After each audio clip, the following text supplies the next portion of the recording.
मगहर से सतलोक गए कबीरा, जाका पाया नहीं शरीरा।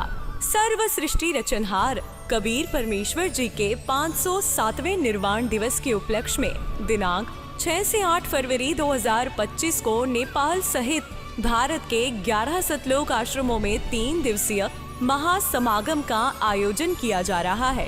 इस शुभ अवसर पर दहेज मुक्त विवाह, रक्तदान शिविर, नेत्र व दंत जांच चिकित्सा, आध्यात्मिक प्रदर्शनी, विशाल सत्संग और विशाल भंडारे का आयोजन किया गया है। आप सभी को इस अद्वितीय कार्यक्रम में सादर आमंत्रित किया जाता है। आपसे विनम्र आग्रह है कि अपने परिवार सहित इस कार्यक्रम में पधार कर इस आयोजन की शोभा बढ़ाए और जगत गुरु तत्वदर्शी संत रामपाल जी महाराज जी के सानिध्य में होने वाले इस विशाल सत्संग व अमृतमय भंडारे का आनंद प्राप्त करें। इस भव्य कार्यक्रम का आयोजन सभी सतलोक आश्रमों में किया जाएगा। इस कार्यक्रम का सीधा प्रसारण सतलोक आश्रम श्री धनाना धाम, तहसील गोहाना, जिला सोनीपत, हरियाणा, भारत से आप 8 फरवरी 2025 को सुबह 7:30 से द टीवी NRI चैनल पर संत रामपाल जी महाराज लाइव YouTube चैनल और जगत गुरु संत रामपाल जी महाराज फेसबुक पेज पर भी देख सकते हैं।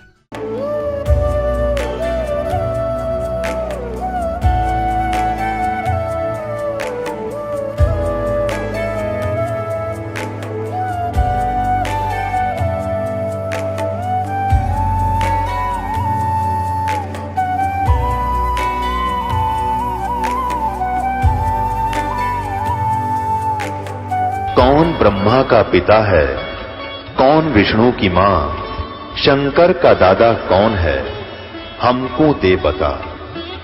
ये जानने के लिए कृपया सुनिए जगत गुरु तत्वदर्शी संत रामपाल जी महाराज के अमृत वचन सर्व पवित्र धर्मों के पवित्र शास्त्रों के आधार पर।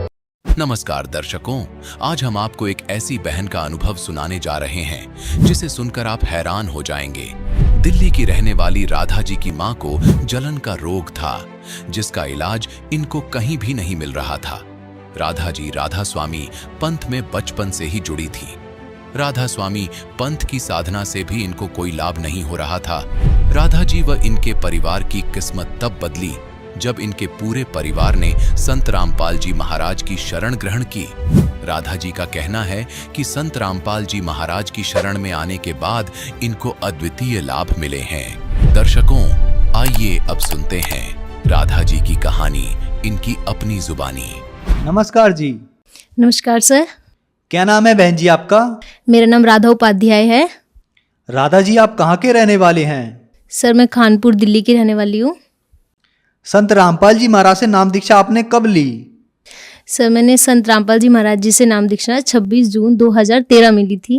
बहन जी, संत रामपाल जी महाराज से नाम दीक्षा लेने से पहले क्या आप कोई भक्ति साधना करते थे?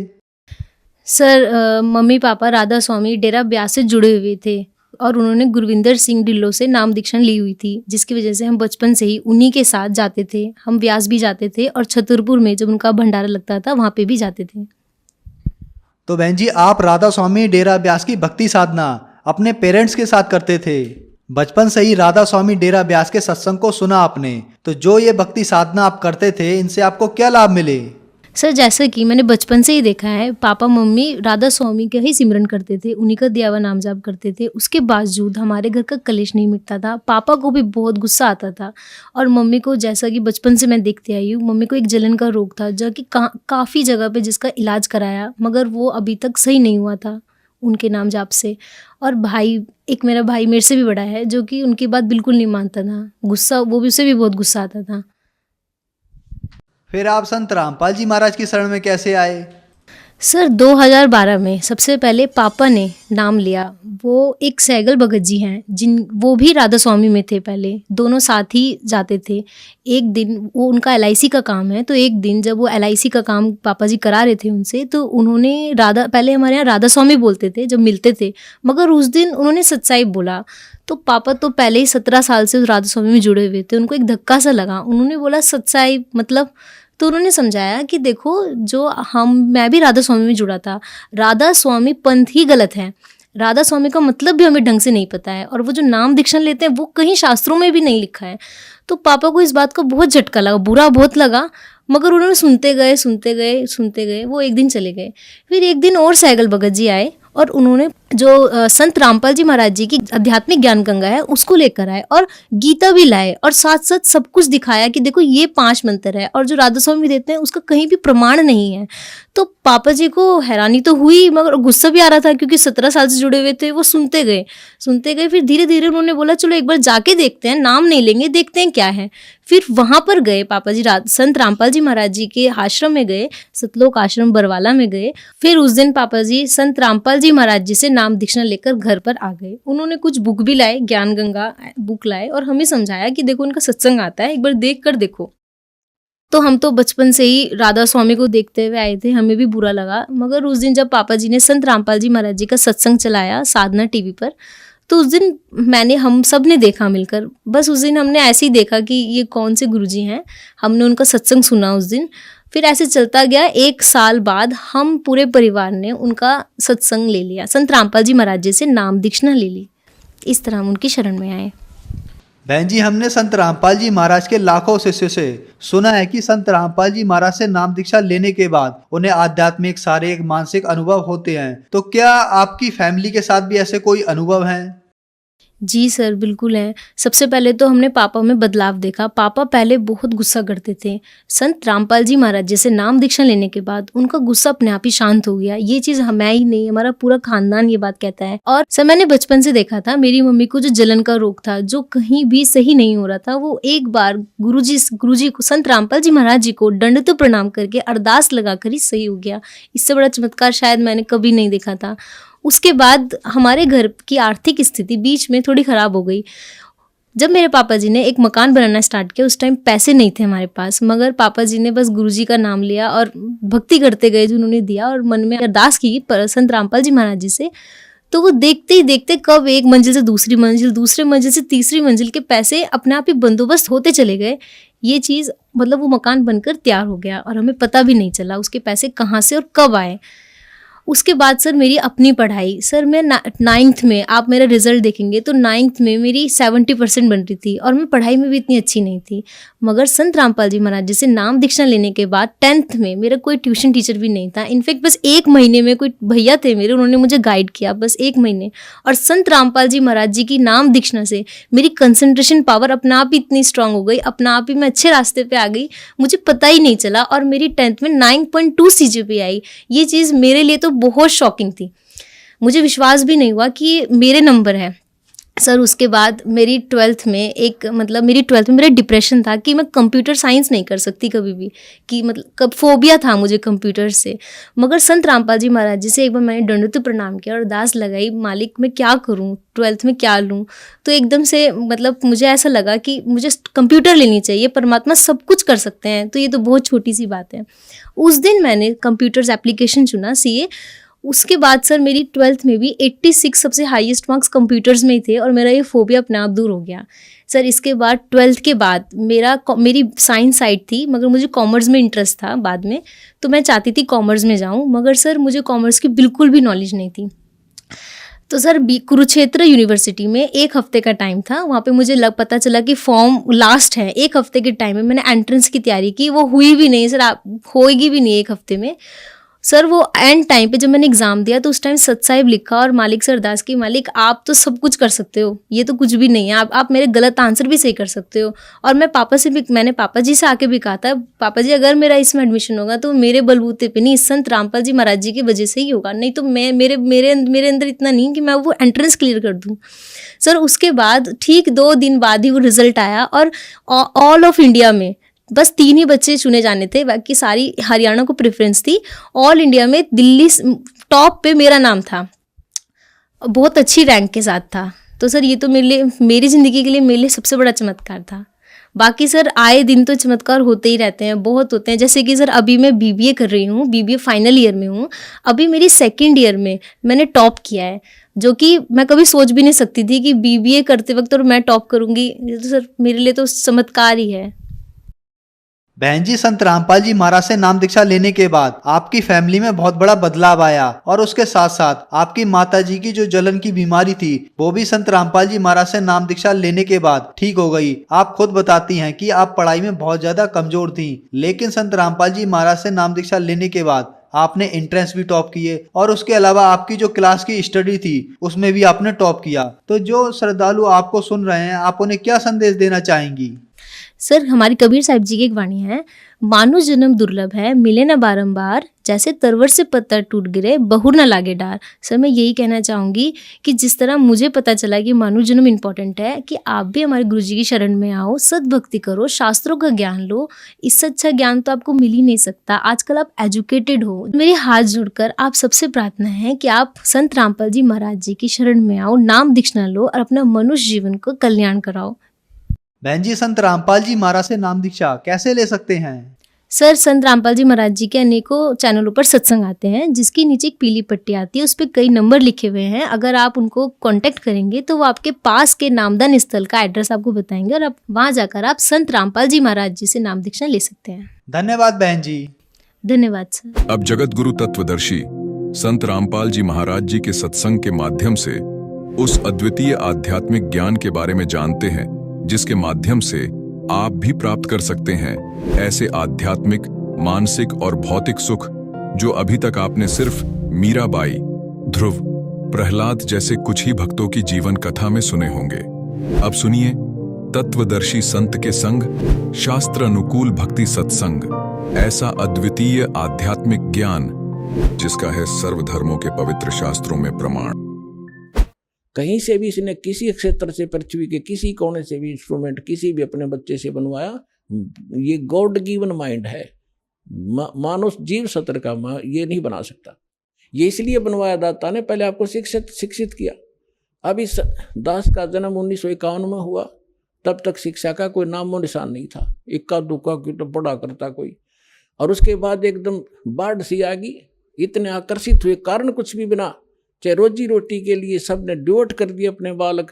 20-20 वर्ष तक बेटा बेटी पढ़ो, और मालिक ने दया करनी थी कि इसका सदुपयोग करेंगे। फिर ये इंस्ट्रूमेंट आपके सामने है, सदग्रंथ आपके रूबरू कर रहा है दास, और उनका निष्कर्ष निकाल के परमात्मा के ज्ञान से तोल रहा है।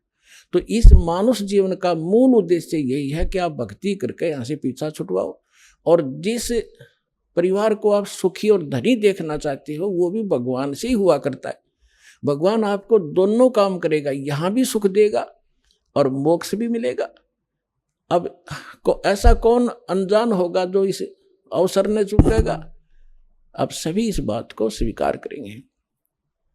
तो प्रसंग अब चल रहा था कि हम जब सतलोक से आए, हम धनी थे भक्ति के।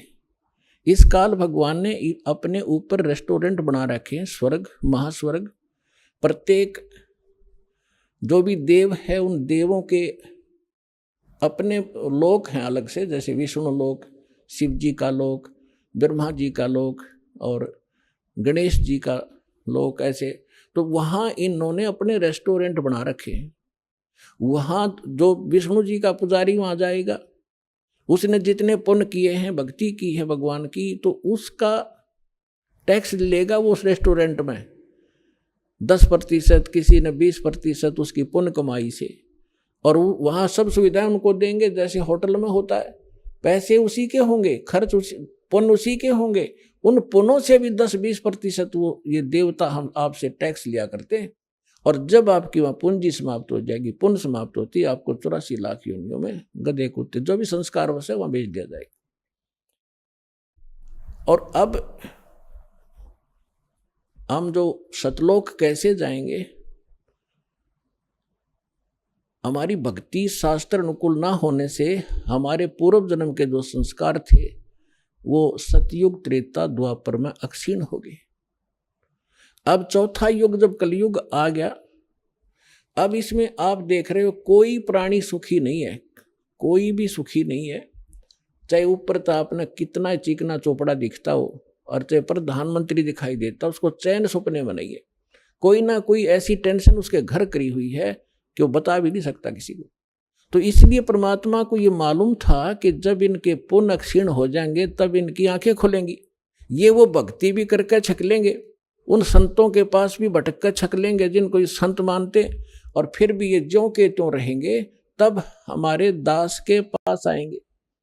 और वो ऐसा मंत्र समर्थ के पास वो पावर है कि आपके संस्कार प्रारब्ध के दुख को भी, प्रारब्ध के संस्कार को भी वो चेंज कर सकता है। मासा घटे ना तिल बधे, विद ना लिखे जो लेख, और सच्चा सतगुरु मेट कह ऊपर मार दे मेघ।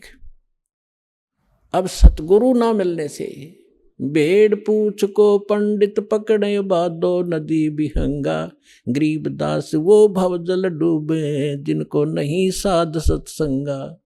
कबीर इस संसारे को समझाऊं के बारे, ये पूछ पकड़ के भेड़ की और उतरा चावे पारे। साधना तो नकली कर रहे हैं और इंतजार कर रहे हैं सुख होने की और मोक्ष की। कहते हैं संशय शोक सराय में सूतक दिन राती, और जीवित जग में जूती पड़े फिर जम तोड़े छाती। सत्साधना ना करने से हमेशा आपके संशय और शोक, ये दुख सदा बने रहेंगे, और जीवित जग में जूती पड़े यहाँ नरे कष्ट भोगोगे, और फिर जम तोड़े छाती, यम के दूत आगे फिर बहुत दुखी करेंगे जो सत साधना नहीं कर रहे। तो यहाँ क्या बताते हैं परमात्मा, फिर अब जो साधना आप कर रहे थे वो शास्त्र विरुद्ध थी, और जिन भगवानों पर आप सीमित थे वो भगवान कंप्लीट नहीं थे, वो स्वयं नाशवान है, उनकी जन्म मृत्यु होती है। लेकिन सतगुरु मिलने से तत्व ज्ञान का हमें प्रकाश होता है, उसके आधार से फिर हम अपने उस मार्ग पर चलते हैं। कबीर साहब कहते हैं, पीछे लग गया जाऊं था मैं लोक वेद के साथ, रस्ते में सतगुरु मिल गए वो दीपक दे दिया हाथ। लोक वेद दंत कथा जैसा सुना सुनाए ज्ञान से हम साधना कर रहे थे, उसी के आधार से हम चल रहे थे। हम अपने ऊपर उदाहरण देकर हमें समझा रहे कि पीछे लग गया दाऊं था मैं लोक वेद के साथ, रस्ते में सतगुरु मिल गए और दीपक दे दिया हाथ। ये तत्व ज्ञान रूपी टॉर्च दे दी, लालटेन दे दी। अब इसकी रोशनी में हम गड्ढों में, बोझड़ों में, कांटों में नहीं जाएंगे, इसके प्रकाश से हम सुमार्ग पर चलकर मंजिल पर पहुंच जाएंगे। अब हम आप बताते हैं जो आज प्रसंग शुरू किया था कि हम यहाँ किस लिए जन्मे हैं, हमारा उद्देश्य क्या है, हम क्यों जन्म मर रहे हैं। हम अपने बच्चों के लिए, अपनी संपत्ति के संग्रह करने के लिए सारा जीवन न्यौछावर कर देते हैं,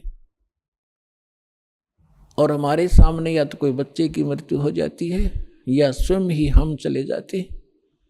तो उस समय हमारी बुद्धि काम करने योग्य नहीं रहती, केवल हाहाकार, रोना पीटना, अब क्या होगा, बच्चों का क्या होगा, कहाँ जाऊंगा, तो इतनी सी बात समाई रह जाती है।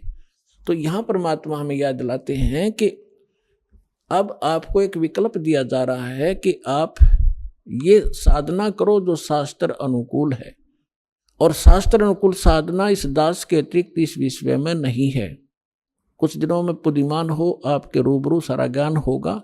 उन महापुरुषों का भी दास दिखाता है, साथ के साथ ये मंत्र बताते हैं, ये मंत्र बताते हैं, ये ज्ञान सुनाते हैं, और ये वास्तविक ज्ञान है, ये वास्तविक मंत्र है, ये हमारे सदग्रंथ प्रमाणित करते हैं। और ये उन्हीं महापुरुषों ने इन मंत्रों का जाप किया जिनको आप मोक्ष प्राप्त मानते हैं, उनके इतिहास से आपके रूबरू किया जाता है, जिससे एक इस उलझे हुए गुत्थी को समझाने के लिए एक पॉइंट के ऊपर ढेर सारे प्रमाण आपको दिखाने पड़ते हैं। जब पिछला रंग हटता है और तब जाकर यह ज्ञान ग्रहण होता है। तो जो प्रसंग चल रहा है कि हम, जैसे कई भक्त कह देते हैं कि आपके जैसे कबीर पंथियों से हमारे भक्त मिलते हैं, या राधा स्वामी वालों से, धन धन सतगुरु वालों से, ये ही ज़्यादा भगवान उस सतलोक का ठेका ले रहे हैं कबीर पंथी। और ये वो नकली कबीरपंथी। कबीरपंथी हो तो फिर तो बात खत्म हो जाती। पंथ माने मार्ग। वे जो भगवान ने रास्ता बताया कबीर साहब ने, वो कबीर पंथ है, वो कबीर के जी के द्वारा दिया गया मार्ग है, वो कहते हैं कबीरपंथी। अब जैसे यहाँ हिसार से जा रहे हैं इस सिरसा की ओर और कह रहे हैं हम दिल्ली की ओर जा रहे हैं, हमें दिल्ली जाना है, हम दिल्ली पंथी हैं, तो उनको कौन समझावे कि कह रहे हो तुम दिल्ली पंथी, जा रहे हो सिरसा पंथी, जा रहे हो सिरसा की ओर और कह रहे हो हम दिल्ली जा रहे हैं, तो कहते हैं कबीर पंथी और जा रहे हैं काल के पंथ पर।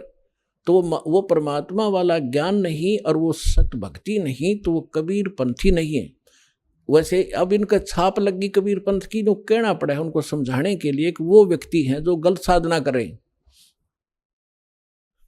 तो ये सभी सतलोक की महिमा सुनाते हैं और जब हमारे भक्त उनसे कहते हैं कि ऐसे ऐसे वहाँ चलो अच्छी सही साधना है, सही ज्ञान है, तो वो कहते नहीं, वो तो काल के नाम देता, शुरू से ही काल के नाम देता है। काल कौन से? ब्रह्मा विष्णु महेश के, देवताओं की पूजा बताता है। पुण्यात्माओं, ये ज्ञान का टोटा है। जब ज्ञान संपूर्ण होगा तब आपको पता चलेगा कि ब्रह्मा विष्णु महेश ये अलग नहीं कर सकते हम इनको। जैसे श्रीमद् भगवद गीता अध्याय नंबर 15 के श्लोक नंबर 1 से लेके 4 में एक विशेष विवरण है कि ये ऊपर को जड़ और नीचे को तीनों गुण रूपी शाखा वाला उल्टा लटका हुआ एक संसार रूपी वृक्ष समझ लो, और इसकी तीनों गुण रूपी शाखा है।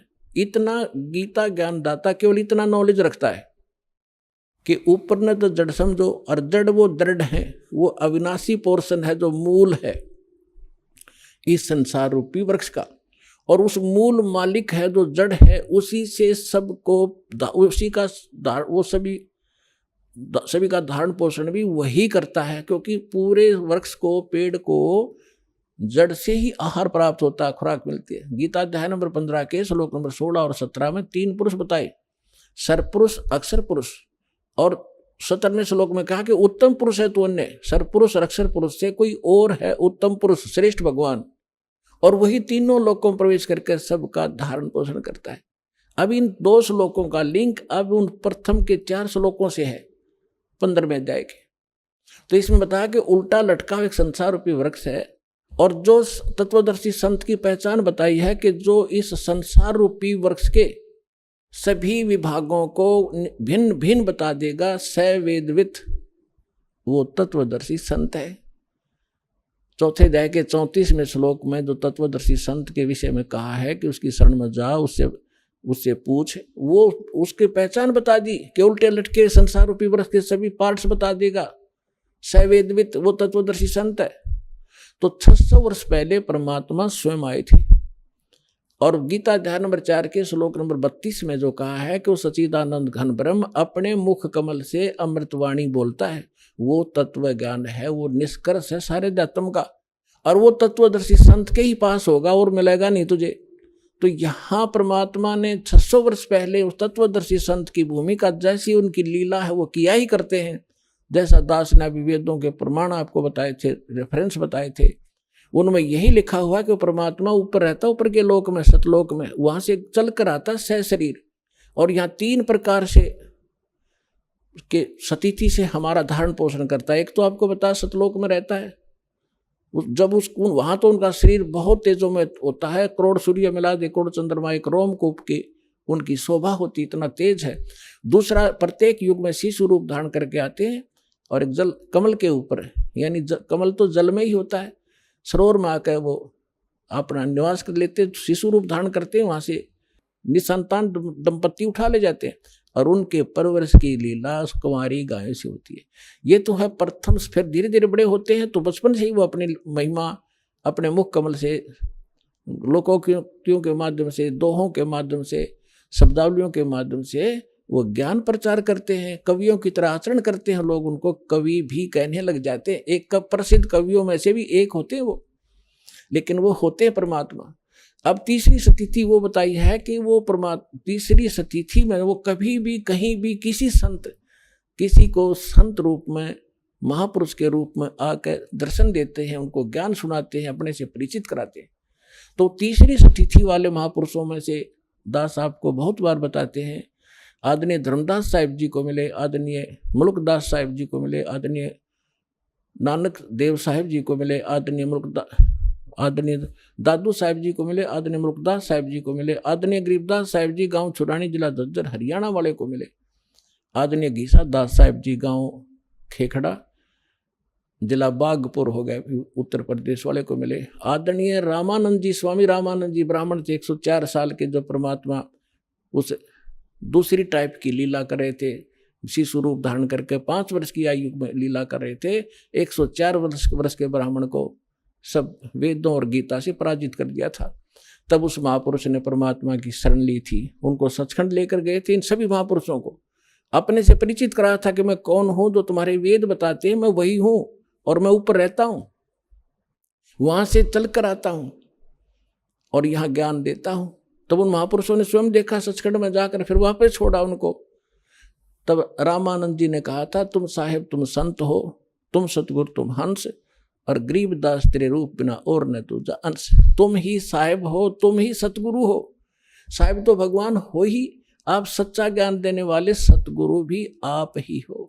और आपके अंदर एक भगत के लक्षण है। आप जैसे परमात्मा आए थे कबीरदास, हमारे लिए एक रिहर्सल करके छोड़ गए कि यहाँ बकवाद नहीं चलेगी, जितना अधीन होगे भगवान उतना निकट आपका होगा। आधीनी के पास है वो पूर्ण ब्रह्म दयाल, मान बड़ाई मारियो बेअदबी सिरकाल। हमें सब परमात्मा भक्ति के लक्षण भी बता के गए हैं और उनसे होने वाली हानियों का भी परिचय दिया है, और किस प्रकार आपकी भक्ति नष्ट होती है वो भी जानकारी दी है, और कैसे सुरक्षित रहेगी। जैसे माता गर्भ को रखे यत्न बनाए, ठेस लगे तो छन होवे तेरी ऐसे भक्ति जावे। पुणात्मा, जब आपको इस भक्ति की कीमत का पता चलेगा, जैसे किसी बहन को गर्भ रहा हो माँ को, और फिर उसको पता उसको कैसे रात को भी चिंता रहती है कि कहीं मेरा बालक मेरा बच्चा खराब ना हो जा, ऊंचे नीचे में पैर ना रखा जा, रात में करवट लेते समय भी एकदम उधड़क कर पड़ेगी कि जब बच्चे का दाब ना गिरगी हो। तब वो गर्भ रूपी लाल को वो सफल करती है। इसी प्रकार परमात्मा बताते हैं, जैसे माता गर्भ को रखे यत्न बना, और ठेस लगे तो वो खराब हो जा तेरी ऐसे भक्ति न साव। तो इस भक्ति के अंदर आपने मर्यादा गढ़नी जरूरी है, सावधानी। अब परमात्मा ने आपको सद्भक्ति भी मिल गई, दास भी मिल गया, आपके अंदर भक्ति प्रवेश भी कर दी। अब उस लाल को आपने सुरक्षित रखना पड़ेगा। जरा सी लापरवाही में वो बात भक्तिहीन हो जाओगे, फिर वहीं की वहीं फिर स्टार्ट होगी नए सिरे। तो इससे इतना डर के इस भक्ति को सफल करो। अब जो प्रसंग चल रहा है कि अब हम इसको कैसे सफल करेंगे और कैसे हमें प्राप्ति होगी परमात्मा की, ये इसमें मूल कारण है। अब हम तो कई जैसे प्रसंग चल रहा था कि हम ये कहते हैं कि आपके गुरुजी देवी देवताओं की पूजा देते हैं, ये पूजा नहीं है इनकी। जैसे आप जी को बताया था कि जैसे पति भर्ता लड़की होती है, वो उस पूरे परिवार में अगर प्रेम से रहती है तो बहुत अच्छी भाग्यवान कहलाती है। नौका अपने पति से अतिरिक्त किसी से ढंग से बोलूँ नहीं, किसी से बात नहीं करूँ, इससे की रोटी पाऊंगी, इसे कपड़े धोऊंगी, हैं तो वो कलह का कारण बनेगी। तो वह पति भर्ता होते हुए भी वह नकमी है। तो इसलिए हम यहाँ भक्ति करेंगे, और ये ब्रह्मा विष्णु महेश हमारे अंश हैं, अंग नहीं, अलग नहीं है। जैसे प्रसंग चल रहा था उस पर फिर आते हैं, तुम साहेब तुम संत हो, तुम तो सतगुरु तुम हंस। अब रामानंद जी ने कहा है कि तुम ही भगवान हो और तुम ही सतगुरु हो, सच्चा ज्ञान देने वाले। तो 600 वर्ष पहले परमात्मा ने आके बताया था। अक्षर पुरुष एक पेड़ है, यानी एक सतगुरु की भूमिका की वो भगवान तो है ही है। वेद बताते हैं वही परमात्मा आकर यहाँ सच्चा ज्ञान कर देता है, लोकोक्तियों के माध्यम से, दोहावलियों के माध्यम से अपना ज्ञान प्रचार करता है, जिस कारण से लोग अनजान में उनको कवि करने लग जाते हैं, लेकिन वो परमात्मा होते हैं। अक्षर पुरुष एक पेड़ है, सरपुरुष वा की डार, ज्योत निरंजन को सरपुरुष भी कहते हैं। अभी आपको पहले डिफाइन किया था। और तीनों देवा शाखा है भाई पात रूप संसारे। उल्टे लटके हुए संसार रूपी वृक्ष जो जमीन से बाहर दिखाई देता है, उसको डिफाइन किया परमेश्वर ने कि अक्षर पुरुष तना, अक्षर पुरुष तना, उससे एक मोटी डार निकली है ज्योत निरंजन, ये सरपुरुष समझो। उस मोटी डार का फिर 3 शाखा है, रजगुण ब्रह्मा, सतगुण विष्णु, तमगुण शिव जी। और पात रूप, उन तीनों शाखाओं के आगे फिर हम पात हैं। अब यहां एक तो ये जो इनकी धारणा और सोच गलत है, उसको दास क्लियर करना चाहता है कि जैसे हम कोई भक्ति रूपी पौधा बोएंगे, यानी कोई पौधा लाए आम का और उसको जड़ की तरफ से बोना चाहिए, समझदारी है गड्ढे में, और जड़ की सिंचाई करनी चाहिए। तो जड़ की सिंचाई हम करेंगे तो वो तना भी, पौधा, डार भी और टहनी भी बड़ी होंगी, वो पेड़ बनेगा। और हमने क्या कर रखा कि हमने पौधा उल्टा रोप लिया भक्ति रूपी, हमने ब्रह्मा विष्णु महेश इन शाखाओं को इष्ट मान लिया और इनको गड्ढे में डाल दिया, इनको तो गड्ढे में डाल लिया, जड़ कर दी ऊपर ने, और हम सिंचाई करने लग गए इनकी। आपको एक चित्र दिखा देता हूं, जल्दी समझ में आ जाएगी। ये देखिएगा, हमने पौधे को कैसे बीजना चाहिए था और बीज कैसे दिया। देखिएगा, ये संसार रूपी एक वृक्ष है, ये है ऊर्ध्व मूलम अधः शाखम, ऊपर को जड़ और नीचे को शाखा वाला ये उल्टा लटका हुआ संसार रूपी वृक्ष है। और परमात्मा ने इसकी डिफाइन किया है, अक्षर पुरुष एक पेड़ है, सरपुरुष वा की डार, अक्षर पुरुष एक पेड़ है, ये परमात्मा की वाणी है। निरंजन कहो, सरपुरुष कहो, वा की डार, और तीनों देवा शाखा हैं, ये पात रूप संसार। ये इस जमीन से बाहर जो दिखाई देता है उसको पेड़ बोलते हैं। अक्षर पुरुष एक पेड़ है, सरपुरुष यानी ज्योत निरंजन वा की डार, और तीनों देवा शाखा हैं, ये पात रूप संसार। हम यहाँ पर हैं पात रूप संसार। और वो जो तीनों लोकों में प्रवेश करके सबका धारण पोषण करता है वो है उत्तम पुरुषत्व अन्य, ये है जड़ मूल सबका मालिक। यहाँ से हम सबको आहार मिलता है, यानी इस सरपुरुष, अक्षर पुरुष और ब्रह्मा विष्णु महेश तक का पालक यही है, लेकिन थ्रो प्रॉपर चैनल हम तक पहुँचता है। अब जैसे श्रीमद् भगवद गीता अध्याय नंबर 3 के श्लोक नंबर 10 से लेकर 15 तक विशेष विवरण है। प्रजापिता ने सबसे पहले सृष्टि रचकर उनको संदेश दिया था कि तुम अपने यज्ञ अनुष्ठान करो और उसके द्वारा देवताओं को बढ़ाओ, शास्त्र अनुकूल साधना करो और उनसे देवताओं को बढ़ाओ, और बड़े हुए देवता तुम्हारे को बिना मांगे ही इच्छित फल दिया, भोग दिया करेंगे। और जो अपने संस्कार प्रारब्ध में मिले हुए से और उसमें से कुछ दान धर्म पुण्य नहीं करता, वो तो चोर है भगवान का। फिर 15वें श्लोक में स्पष्ट किया है कि उस परमात्मा को जो सबका धारण पोषण, जो अक्षर परम अक्षर पुरुष है, उसको इष्ट रूप में मान के सभी धार्मिक अनुष्ठानों को करना चाहिए, जिससे आपको सभी लाभ प्राप्त होंगे। तो हम पूर्ण परमात्मा को इष्ट मानकर जड़ की पूजा करवाते हैं, और इन ब्रह्मा विष्णु महेश को अपने आप ही वो हमारे संस्कार शुभ बनकर इनके पास पहुंच जाते हैं। अब जैसे ये तो आपने पेड़ देखा, अब हम पौधा दिखाते हैं कि आप, कई कहते हैं कि रामपाल तो हमारे देवताओं को छुड़वाता, इसलिए हम वो साधना नहीं करें। ये तो बालक हैं, बालक वाला ज्ञान वाला व्यक्ति ऐसी भाषा बोला करता है। जब उनको ज्ञान होगा तो पता चलेगा कि दास कुछ नहीं, ना देवता छुड़वाता, आपको उन देवताओं को ढंग से पूजने की तरीका बताता हूँ साधना का, जिससे आपको लाभ मिलेगा, आपका जीवन सफल होगा। अब देखिएगा, आप कोई पौधा लाए तो उसको ये ऐसे बीजना चाहिए, और आम व्यक्ति इसको स्वीकार करेगा, सीधा बीजा हुआ भक्ति रूपी पौधा।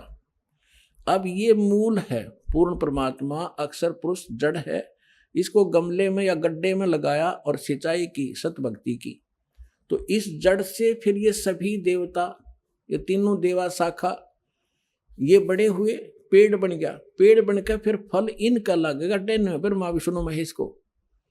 अब इतना अनजान कौन होगा? वो मूर्ख ही होगा जो यूं कह है कि माली जड़ की पूजा करता है और टहनियों को तोड़ के फेंकवा दे, फिर उस पूजा का फायदा क्या होगा?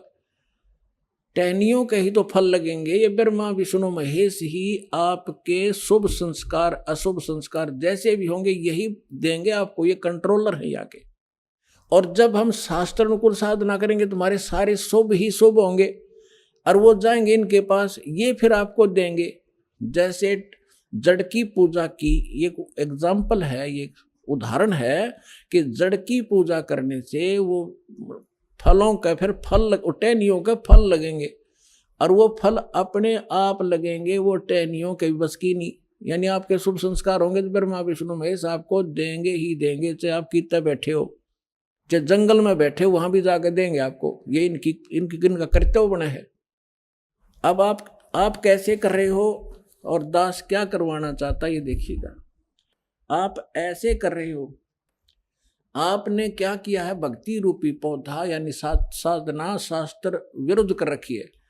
आप ब्रह्मा विष्णु महेश को इष्ट मान लिया और इसको गमले में लगा दिया टहनियों को, और इनकी पूजा शुरू कर दी, जड़ छोड़ दी। ये भक्ति रूपी पौधा आपका सूख गया, जिस कारण से आपको कोई लाभ आध्यात्मिक प्राप्त नहीं हो रहा। दास कहता आप इसको ऐसे कर लो, बस ये ब्रह्मा विष्णु महेश है, इनका फल लगेंगे इन टहनियों के, और बिना मांगे ही आपको फिर ये फल दिया करेंगे जब आप इस मूल की पूजा करोगे। एक कैसा दे सब सद है, एक कैसा दे सब सद है, और सब सद सब जावे, माली सिंचै मूल को हो, फल फूल गए।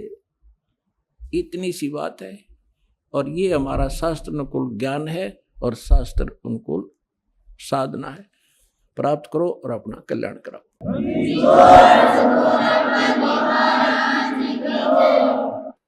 पुण्यात्माओं, सौभाग्य आपका, आपको ये अमृत वचन, ये तत्व ज्ञान सुनने को मिला और परमात्मा की दया हुई। ना इस काल के कोल्हू में हमारे दादे मर गए, परदादे मर गए उसी परिवार पोषण में, और ये यहाँ तक लाने का कारण भी परमात्मा ये आपको मेहर कर रहा, सत्कर मान लेना। ना ये कदम भी इधर नहीं चलने दे, काल इतना दुष्ट है। आपके ऊपर परमात्मा की मेहर बड़ी नजर न्यारी है जो यहाँ पहुँच रहा है, ये सत्कर मान ले।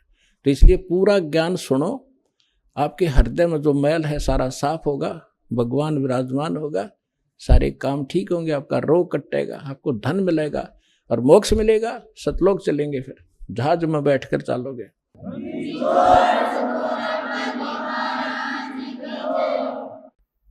परम पिता परमात्मा पूर्ण ब्रह्म, सारी सृष्टि के रचनहार,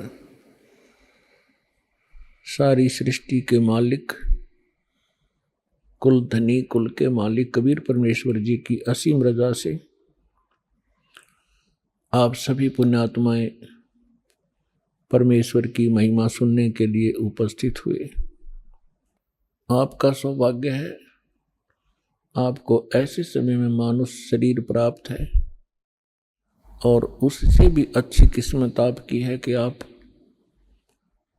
आपको ये तत्व ज्ञान और यथार्थ भक्ति विधि प्राप्त हो रही है। तो आपकी किस्मत का, आपके शुभ संस्कारों का कोई एस्टीमेट नहीं लगाया जा सकता। ना जाने आप किन किन जन्मों में आपने ये पुण्य संग्रह किए हुए। लख बर सूरा जूझ ही लख बर सांवत दे, लख बर यति जहान में तब सतगुरु शरणाले।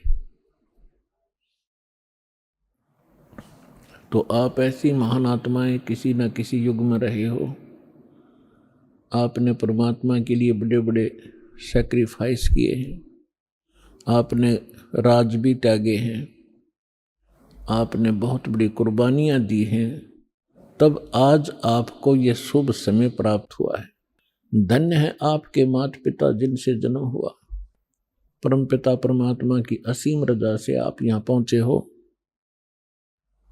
आपको जितना ये अध्यात्म ज्ञान होता चला जाएगा उतना ही आपको सरप्राइज होता रहेगा, आश्चर्य होगा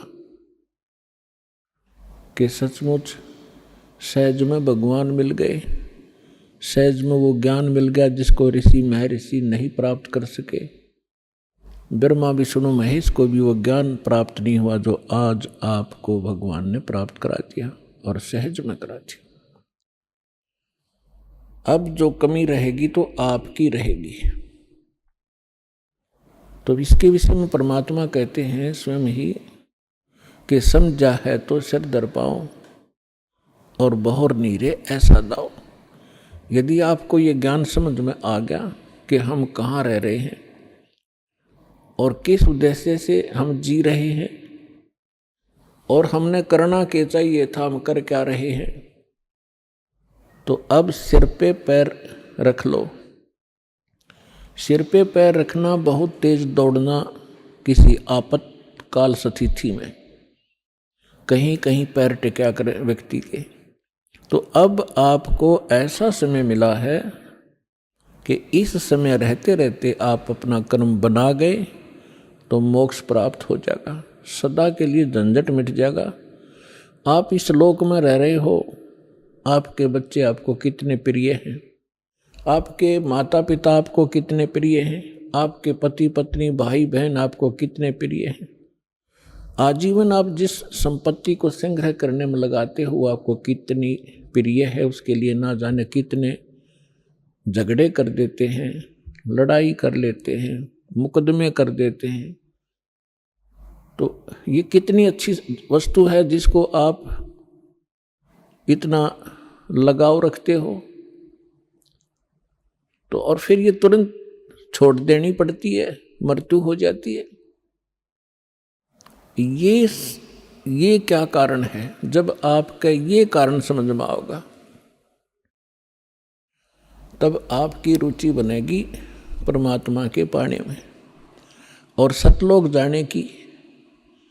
अन्यथा ठीक है, जैसा करोगे अन्य कहीं आपको ऐसा स्थान नहीं मिलेगा जहाँ आपकी भक्ति शास्त्र अनुकूल हो। और शास्त्र अनुकूल साधना करने से आपके इतने शुभ संस्कार बन जाएंगे, यदि पार नहीं हुए तो आप ना जाने कितनी बार तो देवता बनोगे इस भक्ति से। इतनी महत्वपूर्ण भक्ति है, इतनी कीमती है, इसकी इतनी वैल्यू है। और ना जाने कितनी बार पृथ्वी के राजा भी बन जाओगे अपने ही पुण्य कर्मों से। और फिर उससे भी अधिक आप फिर कुत्ते गधे सुअर भी बनोगे। तो इस झंझट से छूटने का, इससे छुटकारा पाने का अब समय आ गया है। अब इसको चूकना नहीं है। बुद्धिमान व्यक्ति हो, एजुकेटेड होगे, परमात्मा ने हर तरह से रजा बख्श रखी है, आपको शिक्षित किया, सदग्रंथों से दास को परिचित किया और फिर ऐसे इंस्ट्रूमेंट बना दिए कि आप घर बैठे देख सकते हो। अब भी कोई परमात्मा प्राप्ति नहीं कर सकेगा, सतलोक जाने की इच्छा जिसकी नहीं बनेगी, तो फिर वो मनुष्य के शरीर में पशु ही है, मनुष्य नहीं है। इस ऐसा ज्ञान परमात्मा ने आपके रूबरू करा दिया है। जिस दिन आपकी सही रुचि बनेगी, यो ज्ञान समझ में आओगा, आपको इस लोक की कोई भी वस्तु अच्छी नहीं लगेगी। इंद्र दा राज काग दा बेष्टा, स्वर्ग के राजा की गद्दी भी आपको ऐसी बुरी दिखाई देगी जैसे काग की बींट होती है, टट्टी होती है। और अब तक हम एक सरपंच बन जाओ तो काग पीटते फिरें, एमएलए बन जाओ तो पता नहीं क्या बन गए, मंत्री मुख्यमंत्री बन जाओ इस छोटे से टुकड़े के, तो हमारी बुद्धि खराब हो जाती है। इस ज्ञान से सेटिंग होगी, यहां से इच्छा हटेगी। अभी आपने सुने संत रामपाल जी महाराज के मंगल प्रवचन। आइए अब सुनते हैं संत रामपाल जी महाराज से नाम दीक्षा लेकर सतभक्ति करके अद्भुत लाभ प्राप्त करने वाले अनुयायी के विचार। चमत्कार को नमस्कार। अक्सर लोग चमत्कार को देख आकर्षित होते हैं और सिद्धि युक्त व्यक्ति को समाज में सर्वश्रेष्ठ स्थान देते हैं। पर आज हम आपके सामने जिस व्यक्ति का अनुभव लेकर आए हैं, उन्होंने चमत्कार छोड़ किया। पूर्ण संत को नमस्कार। इनसे मिलिए, ये है भागलपुर बिहार के रहने वाले संजय जी। रिद्धि सिद्धि युक्त संजय जी संत मत से जुड़े थे और भगवा वस्त्र धारण किया हुआ था। आश्चर्यजनक बात तो यह है कि सिद्धि के जरिए ये दीवार के दूसरी पार रखी वस्तु देख लिया करते थे और अपनी शक्तियों से 10वें द्वार में प्रवेश कर अलौकिक नजारे देखा करते थे। इस द्वार की जानकारी और सूक्ष्म ज्ञान को और गहराई से समझने के लिए संजय जी ने कई साधु संतों के पास जाकर ज्ञान चर्चा की, परंतु कोई भी इन्हें संतुष्ट नहीं कर सका। इसी सफर में आगे बढ़ते हुए संजय जी को मिलती है एक आध्यात्मिक ज्ञान से भरपूर पूर्ण संत द्वारा लिखित पुस्तक ज्ञान गंगा, जिसमें ब्रह्मांड का चित्र देखकर ये दंग रह गए और इनकी सर्व शंकाएं समाप्त हो गईं। अब आप स्वयं सुनिए संजय जी का साक्षात्कार, जिन्होंने चमत्कार छोड़ किया। पूर्ण संत को नमस्कार। सर नमस्कार। नमस्कार। सर क्या नाम है आपका? संजय रजक। कहाँ से हैं सर आप? भागलपुर बिहार से। सर संत रामपाल जी महाराज से नाम दीक्षा कब लिया आपने? 2013 में लिए ना। सर संत रामपाल जी महाराज से नाम दीक्षा लेने से पहले आप क्या भक्ति करते थे? हम पहले संत मत से जुड़े हुए थे और संत मत से जुड़ के जो है अपने दीक्षा प्राप्त करके जो हमारे गुरुजी पहले जो साधना बताए थे वो साधना हम गंगा नदी के किनारे अपना ध्यान लगाते थे और ध्यान लगा के और उस सुषमना के द्वार जो है जो 10वां द्वार बोलते हैं उसी द्वार में से हम अपनी सुरती को लगाकर और उस 10वां द्वार में प्रवेश कर जाते थे। तो हमारे शरीर जो है 2 भागों में हो जाते थे। एक तो शरीर नीचे हमें दिखाई दे रहा था और दूसरा जो सूक्ष्म शरीर जो था उस सुषमना के द्वार से जो गए थे वहाँ भी हम देख रहे हैं कि हम यहाँ भी हैं और हम नीचे भी शरीर हमारा रखा हुआ। तो वहाँ का दृश्य देख के हमें ऐसा आनंद लगा कि हे भगवान, इसी देश में रहें तो हमें भूख और प्यास जो है ये नहीं यहाँ लगते हैं। तो उन वहाँ का आनंद देखकर जो है बहुत आनंदित हो गए हम। और वहाँ से एकाएक चेतना मन में आया कि नीचे वाला जो शरीर है हम जो छोड़ कर आए हैं, तो ऐसा चेतना है कि नीचे वाले शरीर में जाओ नहीं तो वो शरीर तुम्हारे नष्ट हो जाएंगे। तो हम अपने शरीर को देखते नीचे कि हमारे शरीर में नीचे कितने मक्खी बैठे हुए सब कुछ दिखाई देते। जब वहाँ से चेतना हुआ कि नीचे वाले शरीर में जाना है तो जैसे हम अपना विचार की बस तुरंत इस शरीर के अंदर में जो है हम प्रवेश कर गए। जैसे रॉकेट के तरह हम शरीर से निकले हुए थे और फिर रॉकेट के तरह इस शरीर में पुनः वापसी आ गए। तो जब हम वहाँ शरीर में आए तो हमारे शरीर जो है पूरा जाम हो गए थे। ये शरीर कुछ काम नहीं करते, हम बेहोश के रूप में हो गए थे। फिर हम होश में जब आए तब हमें जो है पता चला कि परमात्मा संत महात्मा जो बताते हैं कि सूक्ष्म कोई और देश है, तो उन चीज़ों को हम देश को देख कर हमें महसूस हुआ कि हम सूक्ष्म देश है। तो उन चीज़ों को देख के फिर हम बहुत साधु संत से जाके ज्ञान चर्चा करने लगे। तो ज्ञान चर्चा करने लगे तो साधु संत जो है बोलते थे, उनसे हम पूछे कि ये सूक्ष्म क्या चीज़ होता है। तो उन्होंने जब हमसे बोलने लगे तो हम उनसे बोले कि आप तो बताते सही है, लेकिन बताइए कि आप कभी सूक्ष्म उस 10वां द्वार में कभी प्रवेश किए हैं कि नहीं किए। तो वो साधु संत बोलने लगे कि हम कभी नहीं गए हैं, लेकिन हम किताबें पढ़कर हम बोलते हैं। तो उन सब चीज़ों को देख के हमें ऐसा लग रहा था कि क्या ये साधु संत केवल बोलने का होता है, क्या करने की चीज़ नहीं है इनको। तो उन सब चीज़ों को देख तो हम गंगा नदी के किनारे जो रह रहे थे, पहले इन सब साधनों को जब हम देखे तो हमारे जो पहले लाल वस्त्र हम पहने हुए थे, हमारे दाढ़ी जो थे इतने बड़े बड़े थे और हम बहुत साधु संत से ज्ञान चर्चा किए। लेकिन ये जो सूक्ष्म की बात है जो हमने सफ़र किया, ये सब बहुत बताने में जो है वो सफल रहे। तो संत रामपाल जी महाराज से जो कोई दीक्षा प्राप्त किए थे उस गांव में, तो उनसे हमारे संपर्क हुए। उनसे जब हमारा संपर्क हुए तो उन्होंने ज्ञान गंगा पुस्तक हमें पढ़ने के लिए दिए। जब ज्ञान गंगा पुस्तक जब हम पढ़े तो देखे कि उसमें ब्रह्मांड का जो नक्शा बना हुआ था, वो नक्शा देखकर हम उस किताब को अपने सीने से लगा लिए कि हे भगवान, हे मालिक, ये जो नक्शा जो देख रहे हैं इसमें, इस नक्शे में जहाँ हम यात्रा किए थे सूक्ष्म में, वो नक्शा देखकर हम बहुत खुशी हो गए। और उस नक्शे को देखकर हम मन में विचार किए कि नक्शा बनाने वाले कोई संत ही होंगे। तो फिर उनसे हम पूछे कि हम उनसे कैसे मिलेंगे, हमें क्या विधि है उनसे मिलने की। सर जो भक्ति साधना आप कर रहे थे, उस भक्ति साधना को करने के बाद आप अलौकिक नज़ारे देखते थे, उसके बाद भी आपने संत रामपाल जी महाराज को अपना गुरु क्यों बनाया?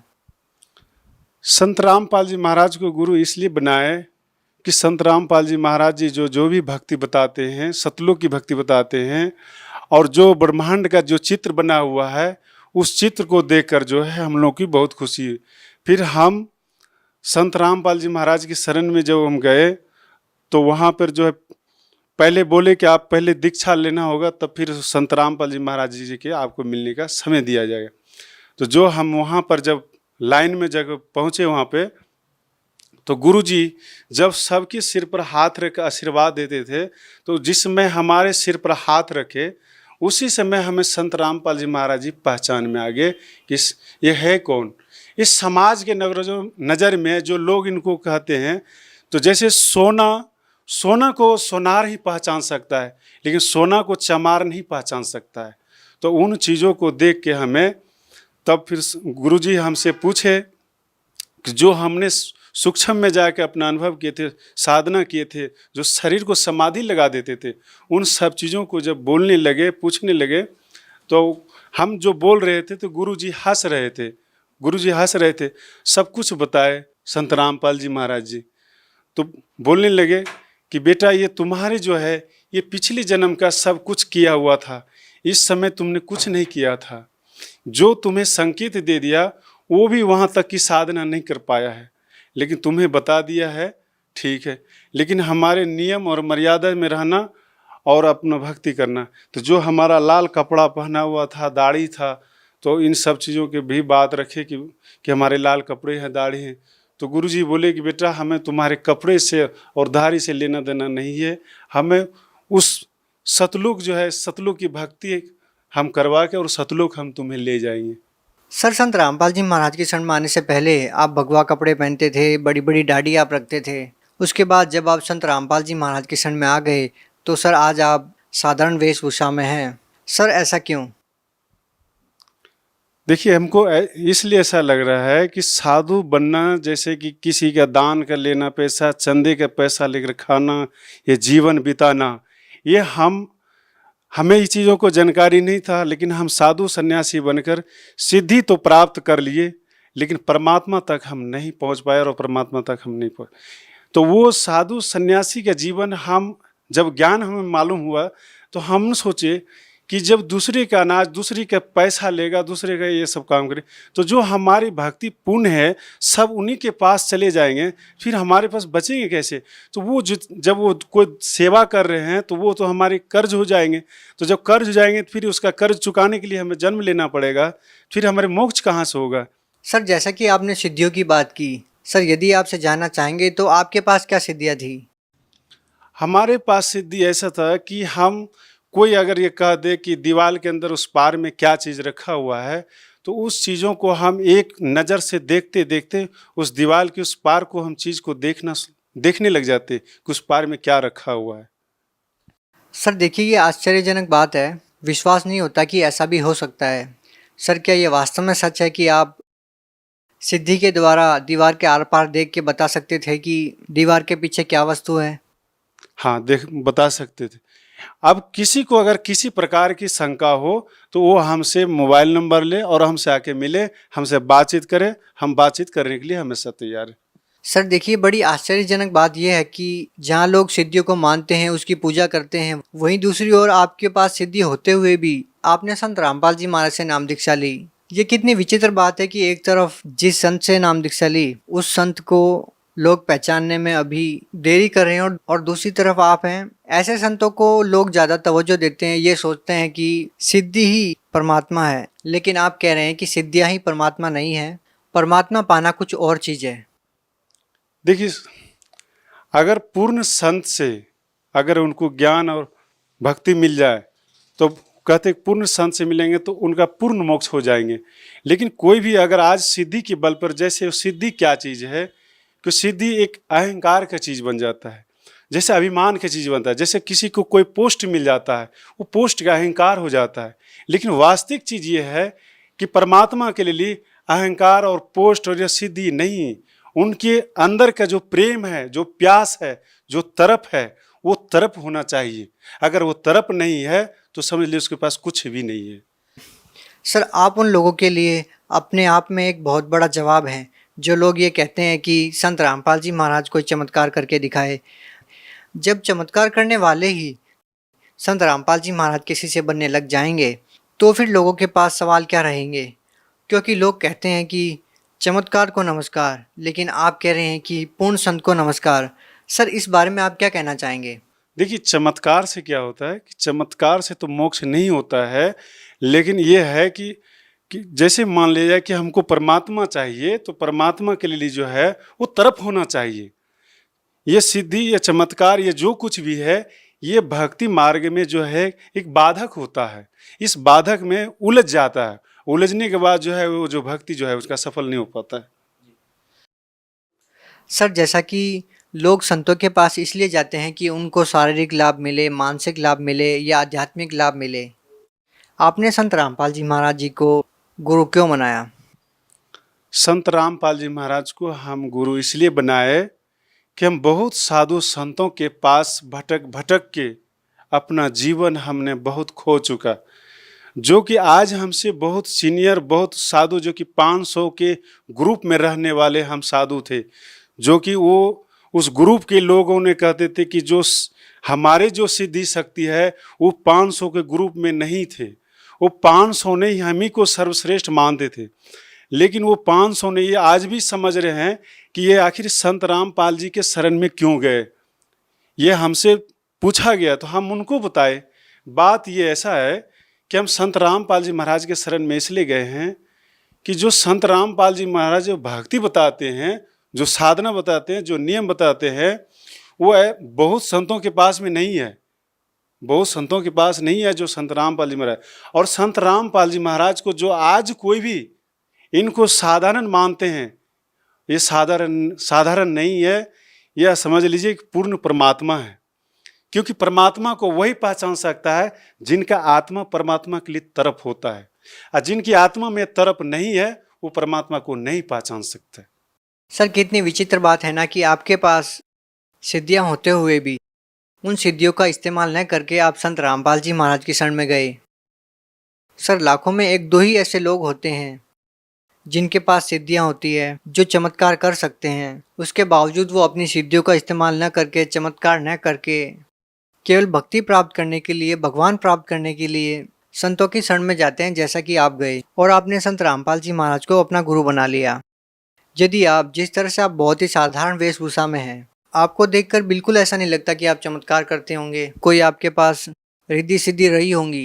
यदि आप इस टाइम पे यदि भगवा कपड़ा पहन लेते हैं, लंबी दाढ़ी बढ़ा लेते हैं और चमत्कार करने लग जाते हैं, रिद्धि सिद्धियों का प्रयोग करने लग जाते हैं, तो आज आप हिंदुस्तान में लाखों लोगों का प्रतिनिधित्व कर सकते हैं। लेकिन एक बहुत बड़ी बात है कि आपने मान बढ़ाई को त्याग कर संत रामपाल जी महाराज को अपना गुरु बनाया। सर, बहुत सारे ऐसे लोग होंगे, बहुत सारे संत ऐसे हैं जो आज भी चमत्कार करते हैं और लाखों की संख्या में उनके अनुयायी है। आप उन लोगों को क्या कहना चाहेंगे? देखिए, हम उन सबों को ये कहना चाहते हैं कि जितने भी साधु संत के वेशभूषा में बनकर जो वक्ता बने हुए प्रवचन करते हैं, दुनिया के लोग उनको मानते हैं और उनकी बात पर चलते हैं, लेकिन हम ये कहना चाहते हैं कि आखिर पूर्ण संत का पहचान क्या है। पूर्ण संत का पहचान तो जान लेना चाहिए। तो जितने भी साधु संत बने तो ये अपनी जो है मान बड़ाई जो है ये छोड़ना नहीं चाहता है। ये जीवन में सबसे बड़ा दुश्मन हो जाता है मान बड़ाई। मान बड़ाई ही आपका सब खतरनाक होता है।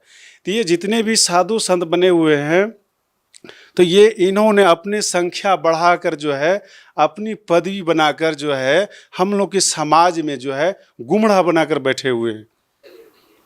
सर, आज आपने संत रामपाल जी महाराज से नाम दीक्षा ले रखी है। सर, क्या आज भी आपके अंदर वो सिद्धियां हैं? सर, क्या आज आप दीवार के पार कोई वस्तु रखी है उसको बता सकते हैं?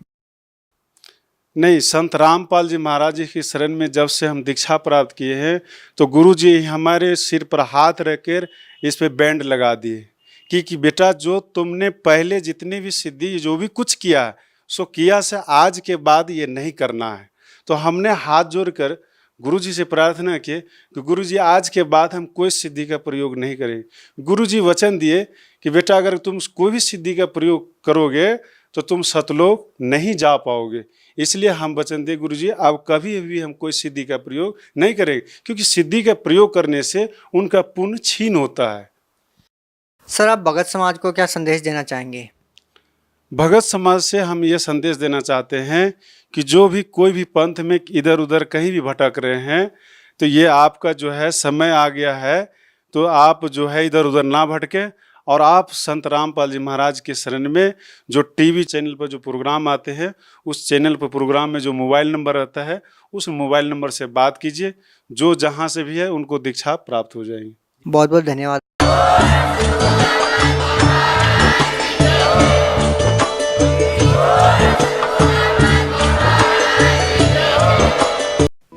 आप सुन रहे थे जगत गुरु तत्वदर्शी संत रामपाल जी महाराज के मंगल प्रवचन।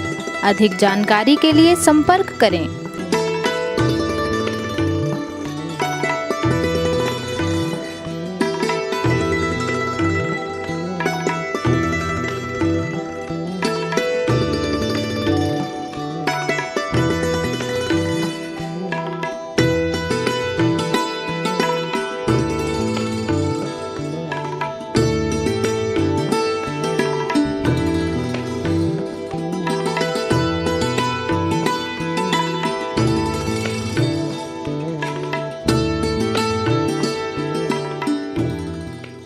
मगहर से सतलोक गए कबीरा, जाका पाया नहीं शरीरा।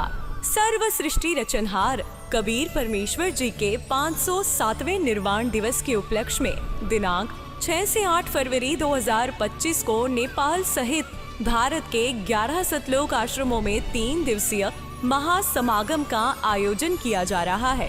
इस शुभ अवसर पर दहेज मुक्त विवाह, रक्तदान शिविर, नेत्र व दंत जांच चिकित्सा, आध्यात्मिक प्रदर्शनी, विशाल सत्संग और विशाल भंडारे का आयोजन किया गया है। आप सभी को इस अद्वितीय कार्यक्रम में सादर आमंत्रित किया जाता है। आपसे विनम्र आग्रह है कि अपने परिवार सहित इस कार्यक्रम में पधार कर इस आयोजन की शोभा बढ़ाए और जगत गुरु तत्वदर्शी संत रामपाल जी महाराज के सानिध्य में होने वाले इस विशाल सत्संग व अमृतमय भंडारे का आनंद प्राप्त करें। इस भव्य कार्यक्रम का आयोजन सभी सतलोक आश्रमों में किया जाएगा। इस कार्यक्रम का सीधा प्रसारण सतलोक आश्रम श्री धनाना धाम, तहसील गोहाना, जिला सोनीपत, हरियाणा, भारत से आप 8 फरवरी 2025 को सुबह 7:30 से द टीवी NRI चैनल पर संत रामपाल जी महाराज लाइव YouTube चैनल और जगत गुरु संत रामपाल जी महाराज फेसबुक पेज पर भी देख सकते हैं।